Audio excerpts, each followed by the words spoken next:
Welcome to my platform. Good morning, good afternoon, good evening, good night, depending on your location or anytime you are meeting this video on YouTube. And if you like what I do here, please, after watching, subscribe, put on your notification bell, set it to all notifications so that you'll be able to know when I upload a new video. In this platform, we react to all forms of video. What we do before putting the video, analyze it, and we sit down there to watch it together with you. Then later we'll come to the comment section to talk about it. Of course, everybody is entitled to his or her opinion, but let us always do it constructively in the comment section. Like you can see, this is my t-shirt, this is my merchandise. If you like this, if you are my fan and you want to get this, please order it. It's below the video that you are watching. I appreciate your massive support. I cherish and love each and every one of you. As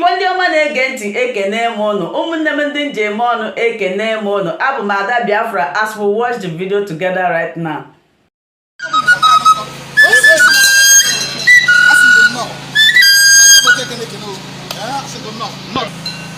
O nwere ohu nnukwu ajụjụ ọ ga-abụ njụ ego onye aba na mba na anya bụ ajụjụ maka anya bụ ajụjụ gwara Igbo ha ree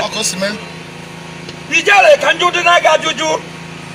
otu ọnwa batara bụ oke mmanwụ Igbo ji eji ibe na anabanye bịa gbabi ọkụ onwe dị n'igwe aka siri ike na n'Igbo batara na be gị jụọ ego sitila ha onwebeghị onye bịara onwe na onye ọchịchị nọ na n'Igbo be anya aka siri ike batarubere jụọ ego sila ha mee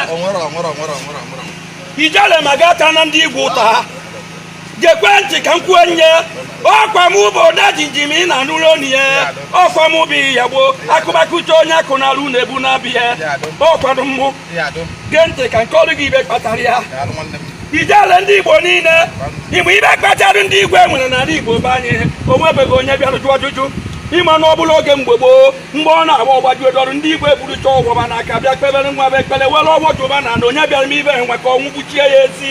ọ bụ ibe igwe na-eme mgbe gboo mana ime ibe mere igwe dị ibe gị batabeghị wee jụọ be esechacha ata ụnaba ụta ime ibe ndị isi ga-ata ụnaba ụta n'ezie na ndị igwe nwere n'ala Igbo be anyị na-eji okpekọ chenu wee ndị igwe ime onesi wee kejisi bụ aka ime onesi gbajisi bụ ụkwụ eburu akwụkwọ asaịnị asaịnị kpa ịba n'aka asaịnịcha ya iburu igwe asaịnịzi ihe ma ga abụrụ ya ọ rụzie na ha bi nye si kaba je ebe odogwu okwu ịmara na ndị anwa saịnịrị bụ akwụkwọ ji akpọba n'Igbo na-ejere ebe unu gekweje ha narụkwa m ụlọ akwụkwọ nyere ụnụ n'aka nya merụ ndị igwe jibe weta ụkwụ na be o ma o wutere odegiji m mbebe ijere ndị Igbo baliteji okwo mkpamkpa mmụọ ga-eji asụ oke ọbịa Igbo badiketegete mmọnwụ pụlapụrụ Igbo be anyị mmọnwụ tiri onwe ya ebe n'ebe gburu enyi mmọnwụ asaghị 10 ibugwanu na a na-akwado ka eji esi mee ịmakwa ibe meziri ka nke ọrụ m ụwa akụkọ okwu juru m ọnụ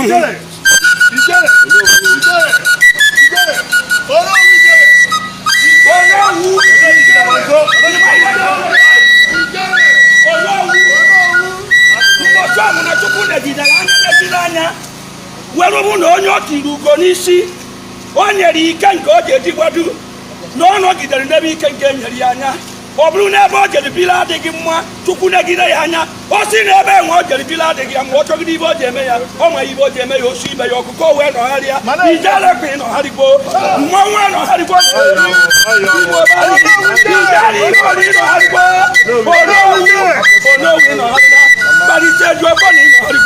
ibuna na Chukwu kere uwe bube na gị bụ odogwu ichi ibuna na Chukwu kere uwe tibe na gị mmọnwụ onowu ijere ndị Igbo ịgbakọ iri na-emebe anyị ijere ịmaghị ya gee ntị ka njọ onowu ijere gbaliteji okpọ o nwekwara ohu ojii nchọrọ ka nzie gị gwekwa ya ọha madike gwekwa ya ike nga bịa kwuru ntị asakwa ntị ka ọ nụrụ ọkwa m na-ekwu echekọtara ibe eji eme m ike ibe eji eme m kwuru gbao iji eme m ibe nwa chịrị na anọsi elu mmiri ọ bụ m ka iji akara mgbao gekwe ntị ka nzie gị ozi zikwere nye ọha ma dike irukwa eziara nye ozi si ewere ntị ka ọ dụrụba ọkwa m bụ odo dị njime ime ọdị ntịrị gị zie ya Moses ka Chukwu negidere anya mana ọwụ Moses ji eje dute ụmụ Izrel du na n'obodo ekwere na nkwa okwu eziokwu odu ihe ozi Jedi na tanumba kwado sie yike Moses jebedegide duru mi Israel na babie elu tere ebe je kewa mmiri uwo di kpọbara iyi uwo di lọrọ kpọ uwo di gbanya na ọ bụrụ na ba marụ na ọ bụ otu nwe ka ọ ji eti duru belute na mmiri ma be kwene pụta kama fere ebunyu ebe anya mana ọba mazi na nnukwu ibe na-echebe n'ezi oke nwanne m a na-abara ya mba ha na-ewere iwe ịmakwa ibe meziri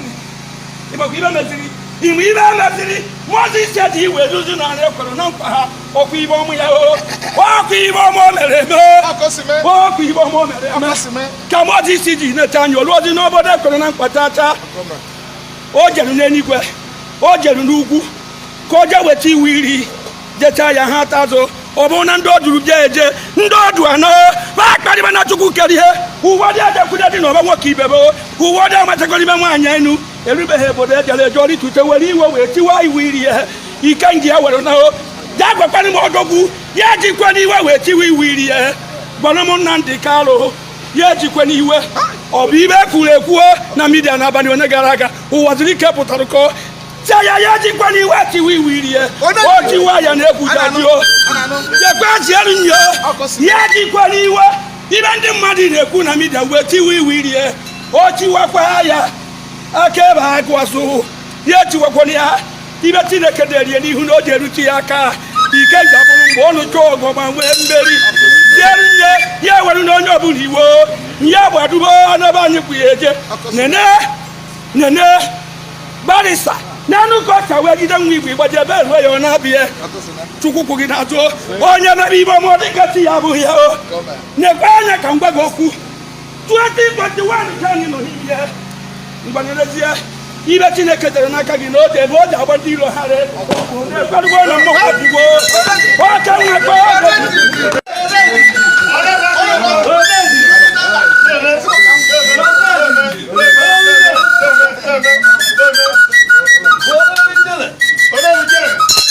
onye owu aka oke mmakara n'obi be ọkwa mmakara n'obi be gị Bariseju ofo ọkọ ka mma mbatara n'obi bego ijere na ọkọ ka mma mbatara n'obi bego ọkọ ka mma mbatara n'obi bego Igbo bani ọ na wukwugide okwu hasi m ndị Igbo bani onye ọbụla kwete n'ibe ọma ọ bụrụ na Igbo niile kwete n'ibe ọma anyị ga-aka obodo oyibo mma maka Chukwu gọziri anyị ya okwezi ya oke mmanwụ ikpe niile na-ejere ụmụ Igbo banye ka nkọzielu gị akụkọ tuke mgbe odo jiji mee ọ na wee tụọ m agbanwa mmụọ dị n'ime ozi ebi n'ike ibuzie ebube n'igwe ọ gbara odo jiji megwu gbarụ m egwu olechaba n'igwe na ọnụ m adalugo n'igwe na ndị ozi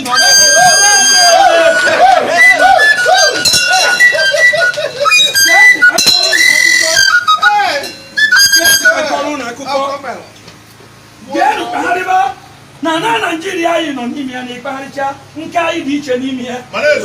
wezuga Igbo ịma na Lagos nwa na-anụ aba wụrụ ikpe agụ wezuga Igbo ugwu Awụsa nwa na-anụ aba tata na Abuja wụrụ ikpe agụ wezuga Igbo kedu ndị ga-acharịta isibe na Nigeria ka njụwa ajụjụ kedu ibe mere o ji awolue na oke anyị ekpodo ya jao maka gịnị ndị jere n'ọchịchị ibe anyị ebe na-echabiela ya na wee sị na ndị dịrị ibe ozi abụrụ ozi odogwu Bariseju ofo ọ na-awụ nkwụba akwụkwụcha okwu ibe ebe ọ ji awụ ngapụ abụ otutu gị ọ natara agaba mma ọ natara agụ mma ọ natara dike mma ọ natakwuru agụ ibe ọkọ n'ọnụ akwa ete n'isi mmiri oke ikpo ijere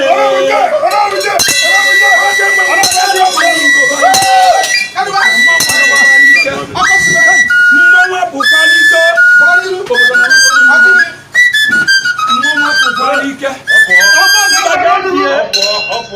Gee ka nkọrọ ga akụkọ ijere dị Igbo niile gee ntị na-eburu m okwu bịa geruke n'ọnụ m kedu ibe ebe esemokwu na Igbo banyị kedu ibe nwanne ji nacha nwanne ya si na ya ga-eji aka ọkpọpụgbu nwanne ya anya kedu ibe mere ji rukwa n'oge nke anyị ndị otu ibe ajụ na wee karịa mana be na ka dia ojo adu kedi be mediri ba ju na ekwuru okwu ye kedi ko bibi esi wediri mana ba ju ozi atuju Igbo ba yi ga nu tie na gba nu bari church ofo mmanwu lora ko po Chukwu na ndị mmozi sori lora ko po na eziokwu mmanwu bi ni ko pi okpo Chukwu na ndị mmozi woni aka ka ba pi okpo oruzie mbo ja pia nwanne ya obutu aka ya ndị mmozi duwazie ye ijiri gini butuzi aka gị kedu ibe ji butu aka gị dị n'enu na anyị na-eche mpịagbu ibutuzi aka gị osi ndị mmozi butu na aka na ọ bụrụ nwanne ya na mba nata n'ụlọ obodo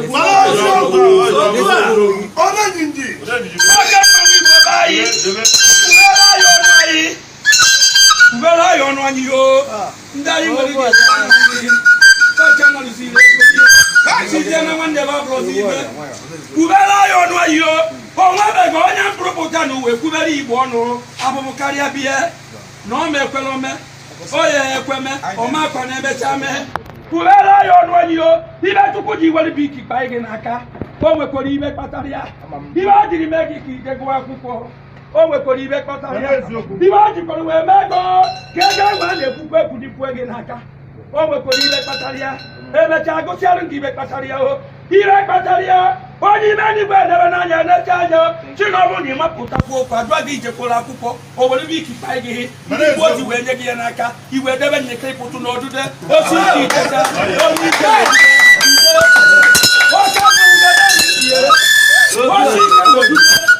idekarịcha osi ike mgbe eji ejigo ya ine na aha ya anya ikwubezi ibe dara n'akwụkwọ ọkọ ndị mmụọ ozi nyere gị ya ime ibe ndị mmụọ ozi ji bụrụ ego kpa gị n'aka ebe uru ego nye gị n'aka bụrụ ebe ọ mụrụ eji aja ka eme gị ka ijie nwanne gị ka igbue ego adịkwana gị n'aka onye bụ ji ego were rute ọ bụrụ ibe eji eji megide nwanne isi aka nricharị na amụ nke m nwere maka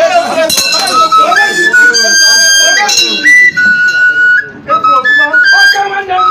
ihe Chineke dị ileke anya chike ịnọ na ndị ọka ikpe na Chukwu amarụgo na anyị ndị agụrụ ya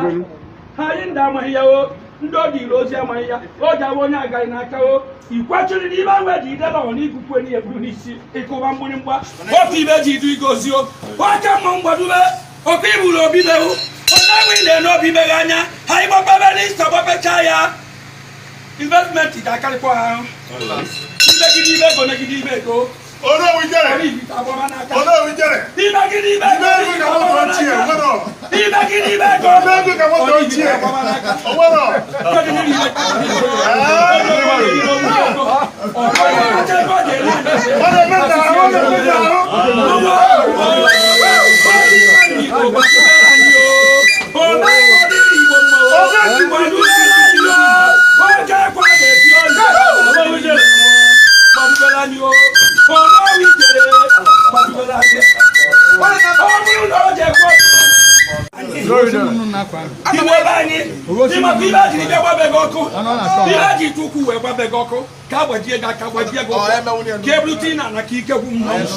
mana ba mazi o onye Chineke buru ekwe hojaru n'eluigwe kwari ha mgbịrịmgba ndị mmụọ ozi gba izu n'elu ya 24 ya dati gba izu n'elu ya gbata ya si ya jebe nyawa ọgụ ojecha na o ji emeri imebi ibe chere n'ihu ebikwa onye anwe nke karịrị ya ịgwọ ya n'ihu bụtụ ide echeta ikwe n'ihu o nwekpunye gị n'ike ya gwuo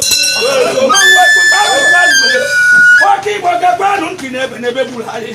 ibe mekwelu na anyị oke nwanne m ibe mekwelu na anyị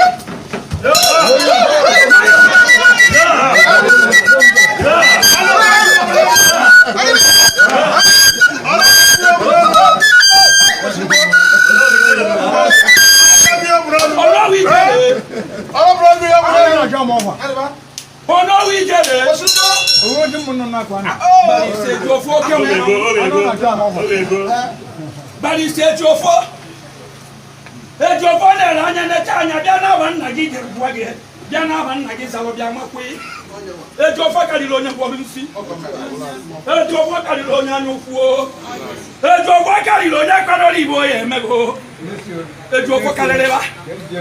abia ni ma ba gi weti ya ba gi ni mi e ziba kala mo na ndi karu osi jesi ba nyosi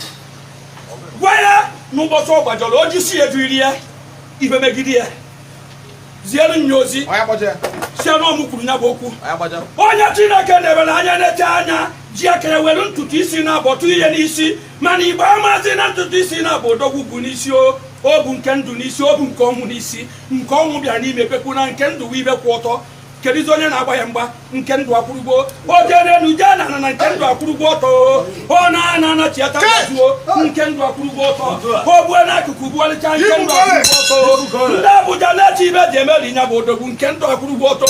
nke aga n'iru na ndụ dị n'ime ya akụakụ na ibe nwe na nchekwa ezinụlọ dị n'ime ya ọ bụ ibe kwụ ọtọ kedizi ka ọnwụ ji esi bịa ọkwa nke nwe kwụ ọtọ megide ibe megide ike gwụ ya ọrụ bido n'ime nke ọnwa pụta oke na-abịa na nke abịa na ụmụ abụ na nnaba anya ụmụtụ ụmụ acha na na-ejekwure chikere ya jee zielu nye ozi si anụ ọgbọ ọdịchi ya duri ya nya ka ọ na-eje o nwebere ebube ebobeghebe mmanwụ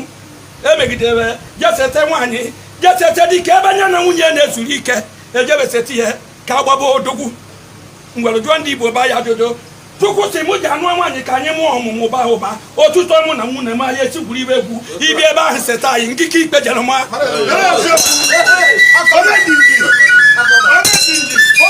oke mmanwụ abụrụ ite dị ya eji akụ abịa ọkwanụ na-ekusi Igbo niile ọkwanụ ndị kuku na-ekusi Igbo niile na-egoda abụbụ ị na-atọ ụfọdụ nwere ike n'elu ma ụfọdụ n'anya na keke ma babụ na ijele oke dịka oke mmanwụ abụghị na onye nwaanyị na-echekwa gị nye na-ekpuchigo ijele Igbo niile onye owu gege ntị n'ike n'ọnụ mmụọ biri m ozi ala ndigbo ụwa na-ajụ m ajụjụ odaji njime kedu ndị onye jiri gị ọkụ ị na-ekwuri n'ọnụ gị ụwọdịcha ọgwụ ọbụrụ ụwọdịcha ọgwụ gwọrọ agwọ n'ọnyị dobe ya ụwọdịcha n'ọgwụ na-enye ya okwu ka m gwa gị eziokwu ọrụ ọgwụ na Chukwu dịrị mmadụ ihe ịmarụ na Chukwu ego Igbo gị ọrụo ịbịakwudo n'ọrụ ọnwa Chukwu dịrị ihe ọma mekọtara gị ụwa jụba ebe ibe ọma si eme Chukwu na-ekpefu ikike ikpe ekpere ụfọdụ ya kpụzie ekpere jee na ya anya n'ego obido ọhụrụ abịa Chukwu nyere ndị fada ikike eji ejibe wee were mmiri isebe anyị gọzie anyị ọ dịla anyị na mma wee hapụzi ọrụ adịrị ibe wee chọrọ ego hụ na gekwe ntị na ụfọdụ ndị dị idozio fa wee chọrọ ego hụ na mmụọ dịrị Igbo zisela aka ha emebezie ekwe omume ọgbaghara wee dị n'ime ekpebezikwu aza ngwa bịa na n'ala Igbo ịbịa n'ala Igbo banyo ijebe obodo ndị otejecha nata n'ala Igbo banyo anyị kpekarịrị na Chukwu ichi na ọba jekụrụ n'ụka dị na banye ndị amụma tụrụ n'ime ya jee na mgbago jee na mgbada agbadata na ndị amụma tụrụ n'ime ya ebe ọ bụ ije garapụta ndị fada jụrụ n'ime ya ndị pastọ tụrụ n'ime ya kedu ibe ji esila anyị ike kedu ibe ji esila anyị ike ndị abụghị ochie ọbịa lekọta anyị anya ndị ọmachaziri n'ego nọzie n'ego wee jekakuna pastọ ka ọ jawa ijekwubie ka o kpere gị ekpere ọ gwa gị ego n'ọnụ o ji eji mee fada ka ọ jawa ijebio bịa gọziere ụmụ ụlọ m o ji abịakwa ya na nkịta ruo mgbe o ji anọ na envelopu na anya envelopu dị ya n'anya ijere gee ntị ka nke ọrụ gị akụkọ agbamndụ gị na Chukwu iwerusi n'eluigwe ewechi gị n'afọ nne gị iwe bịa n'ụwa nata n'ala Igbo bịa kwechiri okwu ibe Chukwu dere gị nya ka ị na-eme ibe Chukwu ji du igozio oya ka ị na-eme ọgụ Chukwu diri gị ka ị bịa n'ala anyị o nya ka ị na-anụrụ anyị ma gị atụ n'ụjọ o butekwere gị n'ụwa mee ka ị gụọ akwụkwọ mara ibe ji bụ ike eme marụkwe ka esi atụrụ ọhụ marụkwe ka esi eje ya ede marụkwe ka esi atụ ya atụwa ibe ọ bụ na onye buru nepụtara elu ị mara gbalịsie ya ike ị marụzie onye Chineke riri oge onye ka eji emeri ihe n'agha gbalịsie eziokwu gee ntị ka m gwa gị okwu ejekatakwa n'ije nwa na-atụ n'ime ya ejekatakwa n'ije nwa bibi ejekatakwa n'ije na kwue n'ọnya igbuwe m ejekatakwa n'ihe ibe ji isi ga-ejekatakwa n'ihe Chukwu siri n'eluigwe n'ebe anya necha anya kwụ na ndị Kanụ aka nwa ha bụrụ gị n'eluigwe gị na ndị mmụọ ozi na-akpagharị gina ndi mozi na akpagari ma ije je no wakije kabutanya wa abubu ma akari kono gisi Nnamdi Kanu abubu ma je tikono gisi o je tikono gisi mana emeta ni kenga tiri na risigo o da bukati kai papa ndodi ni gbe no wada bi ananya ibo ni gbe gwaria wele sine ni gbe tiye na pon nie e da mu ya we mu ya na obi bi gbe no obi be ze keje no na bo nwa oburu prince okwezie ngwa ge ntie ibo mu na je bi do no obi be ze we stoba Oma putiro netani bana mari abekwe ga yo susu ndi gura akụkọ gụta akụkọ pụta ọrụ mgbe ede nye wọrụ ebe ibu ugwu ụta ka baje chọrọ ọmụ na banki ka ejiri wọrụ ọ bụrụ ụmụ nwaanyị bayo ịma na geti man ga-etest ya mmadụ ka ikwu esi atọ manager ga-etest ya mmadụ ka ikwu esi atọ etesti ba nwaanyị baji gụrụ akwụkwọ ọfụma onye ike ihe dị mgbadike na-akwụ nwaanyị gụrụ akwụkwọ n'ike ebe ọ na-etesti ya ka ọma na ode nye ọrụ o necha anya bata esicha enye ya ebe a na-azụ ibe ịhụnana ibe a na-abịa eme anya ọkọchukwu ji ekpere nya bụ ibe ndị aka na ndị Kanu negide anya ibe a na-eme anya adịghị mma o Chukwu kụọ ya aka n'isi ebe ọ nọ n'obodo oyibo emela onwe ya gari maka ọ mara mma nwoke eletara onwe ya aṅụchara nwa onwe ya nkwụ Chukwu kụọ ya aka n'isi kpọọ ya Nnamdi Kanu ọkwa ịma na o nwere ozi ndụ irigo pụta n'oge ndụ irigozi eruene Nnamdi Kanu wee mapụta n'ihe ọgụ wee zọba ụmụnne ya kwechiri n'ụmụnne ya ọkwa maka mo ka Nnamdi Kanu jiri were je nga ọkwa maka mo ka eji were kpọchi ya ọkwa maka mo ka o wee dịrị m na mma ọkwa ya ka Nnamdi Kanu ji ata abụbụ ọkwa ka o wee dịrị m na mma ọkwa ya ka o ji ata abụbụ ọkwa ugbo ka ya anaghị ejezi ugbo Nnamdi Kanu necha anya bụ na ugbo emechiena na ya anaghị ejezi ugbo ndị kpọrọ nwa ba mụrụ amụ were ji ugbo anyị gburu ndị gbukwe nwaanyị bụ iwe n'ahụ ọkọbụla n'ime na ya o wee pụta kwechiri wee wetara anyị Eastern Security Network na be anyị ka ọ dịrị m na mma ka m nwee m ike ije ugbo ka m nwee m ike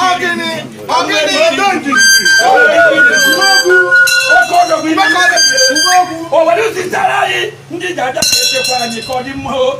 ndị Igbo be anyị ụfọdụ ebilikwe wee gbabi ya mgba ndị ọchịchị be anyị babinye wee sị na be ekweghị ekwe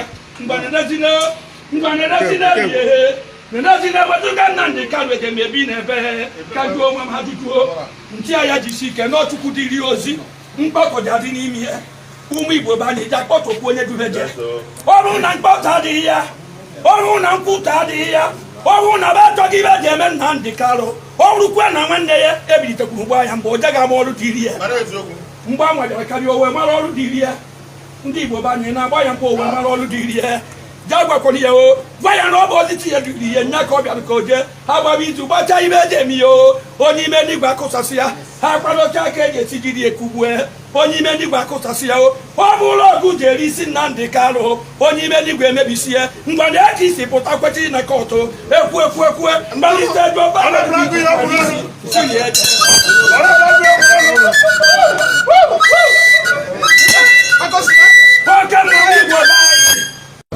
at the junction of God. You understand the manner in which she was kidnapped in Kenya, adopted, and consequently extraordinary rendition to Nigeria. This formed part of our ground of objection. Apart from the fact we are challenging the competence of the child, the worthless nature of the child they filed against us, so against our client. So we also, in fact, called to take a look at the fact that the manner in which she was also kidnapped and extraordinary rendition to Nigeria. So the system cannot also benefit from their own wrong. So I don't want to go into the substantive application before the court. Journalists because it's worthless. So it's worthless as that concerned because all the sound can charge has no base in law. They can't file a charge that has no the facts or evidence has no connection with the charge before the court. So I don't want to leave it there. By mentioning this charge before you means I am giving it credence. Thank you. However, I also mentioned to the court the fact that journalists were prevented from participating in the process, and lawyers too. And I also registered our displeasure of the defense team because you should also be part of the process, and also tell the world exactly how it went and what you saw in court. So I believe it can happen. Let's adjourn day. I believe so.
Thank you so much for watching this video together with me. Like I said before, if it is your first time of coming across my YouTube channel and you like what I do, please subscribe, put on your notification bell, share this video, leave your comment in the comment section. You are free to criticize, but let us do it always constructively. Remain blessed. I appreciate your massive support and I love and cherish each and every one of you. Until I meet you again in my next video, for now I will say bye-bye.